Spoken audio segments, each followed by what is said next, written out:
Hello, this is Rachel Ariana, and thank you so much for watching my YouTube video today. Today, I wanted to share with you some of the things that I make sure to do daily with my daughter for preschool. So I am a stay-at-home mom, and I do have taken my daughter's preschool education into my hands for this year.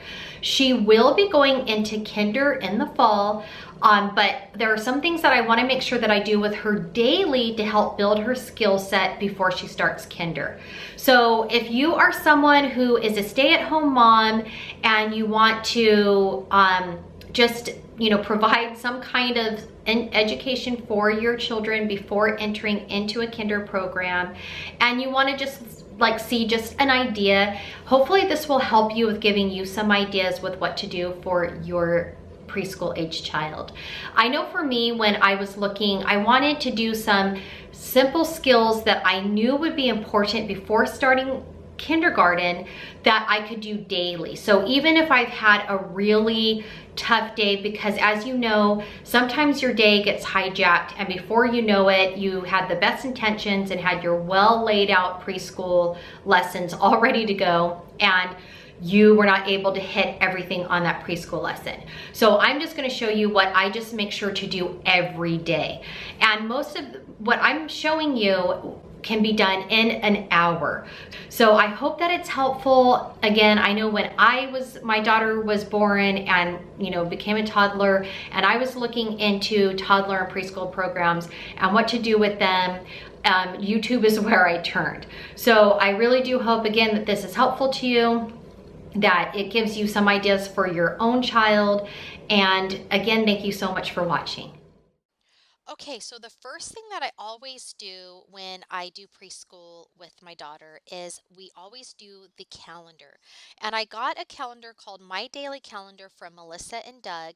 And what I really like about it is interactive. So those of you that have little ones, you know that your children really like to get their hands on things. So they have little magnetic tabs, or whatever you want to call those things, that you put onto the calendar. And what the calendar does is it has the weather, the temperature, the month, the season, the day that we're on, the previous day, what the day is going to be the next day. It also has a section for activities, holidays, and how the child feels that day.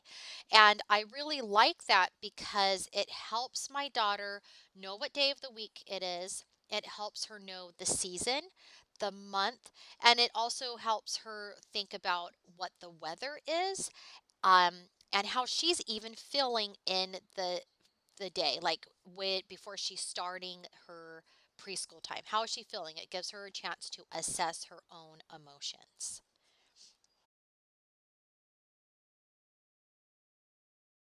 Okay, so the next thing that I do right after the calendar is we always go over the alphabet letter sounds.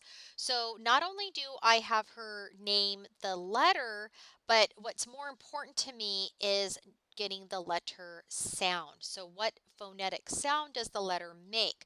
So for example, if we look at A for alligator, she would say for the letter A.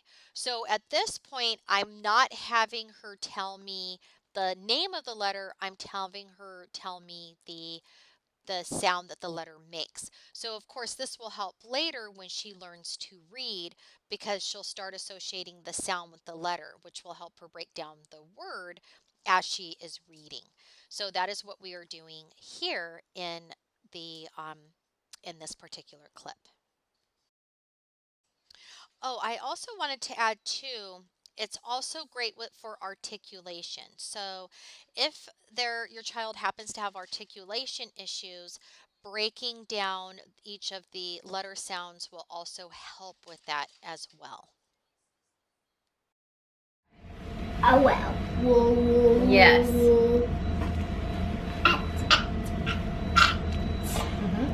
Yeah. Good. All right, awesome. Give me a high five. You did a great job. You got through that very quickly. All right, good. You're so excellent. And I liked how you used the animals to give you a clue as to what the sound made. So good job. All right. The next thing that we do after the letter sounds is we look at her shapes. We are currently reviewing over the shapes because last year she had all of her shapes memorized, so I haven't even touched on the shapes. I didn't really think I needed to until I one day actually started asking her what her shapes were, and she didn't remember. So right now we're reviewing over them. All I do is simply point to each of the shapes. She tells me what they are. If she needs help with the shape name, then I help her with it. And then afterwards, we'll do it again and have her tell me the names of the shape again without any coaching. So we do one round with the coaching if she needs it, second round of her telling me what it is since she just got the information.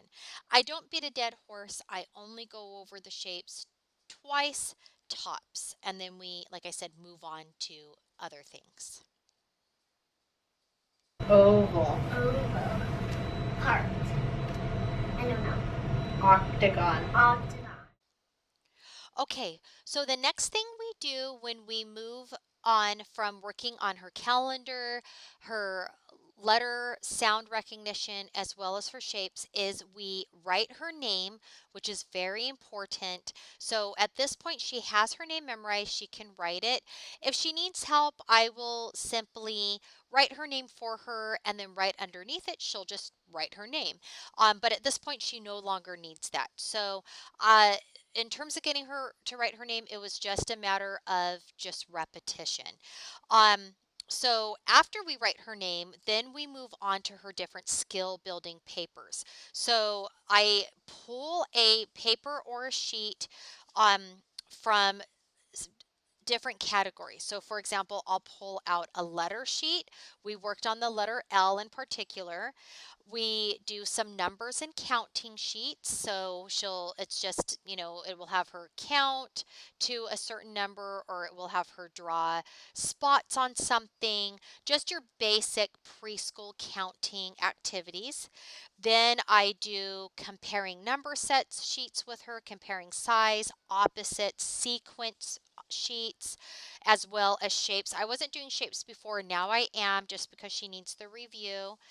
I do colors. She's got all her colors, but just for the fun of it, in terms of coloring in things neatly, we do that. We do phonics pages. We're continuing with the phonics to help with articulation. And then again, I continue with some more patterns, compare and contrast sheets, and matching. And again, I don't beat a dead horse when it comes to this. So will do both sides of the sheet. So she will be doing quite a few sheets, so probably about 20 in all. So it seems like a lot, but it doesn't. It goes fairly quickly because I will help her and I will coach her if she needs the help. So if there's something that I know she can do, then I give a little less coaching, or I don't want to say less coaching, like I'll question her, or if I know she can do something, I will make her redo something if she didn't take her time on it. But for the most part, they go pretty quickly, and I'll go ahead and give her the help that she needs, and we go through each of the pages, and then that way she's learning to follow the directions of each of the learning sheets, as well as building her skill set and learning to write as well. It says, how many fish are there? 1, 2, 3, 4. Okay, so you said 4, so take your finger and go like this. That's the number 4. Yes. So what are you going to circle here? That one, perfect. Circle it. That's 4. Okay. Now it says how many birds are there, and then you need to circle the correct number. 1, 2, 3, 4, 5. Perfect. And it goes all the way up here. That's the number 5. Yes. So what do we circle? This. Oh wait, wrong one. It's up here. Yeah, that one. Yeah, that one. See, you've got it. You just got to use that little noggin. Okay, it's going to be pretty easy. No, I don't. I already know. Oh. Yeah, wow, okay. That's exactly what you needed to do. Whoa, see, that shows how smart you are, little booga butt. Same thing. I know.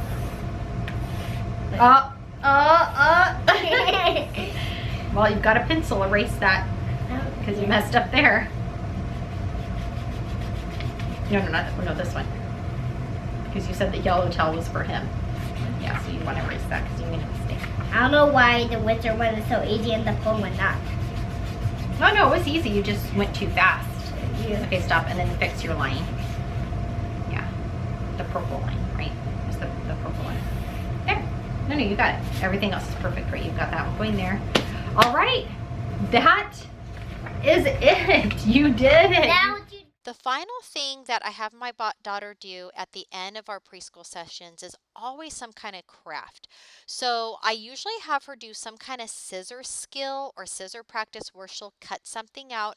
She actually did that the day before. So the day before she cut out some cookies out of a book that's specific for scissor cutting skills. And now today she's going to glue them down on a piece of construction paper. So she picked out her color. She wanted pink, and then she got some cotton balls, which she's going to add to her craft, and then she has colored pencils and crayons where she's going to draw and just get creative. So it's just a nice way to decompress after all the learning that she did, and it just helps her decompress and get creative.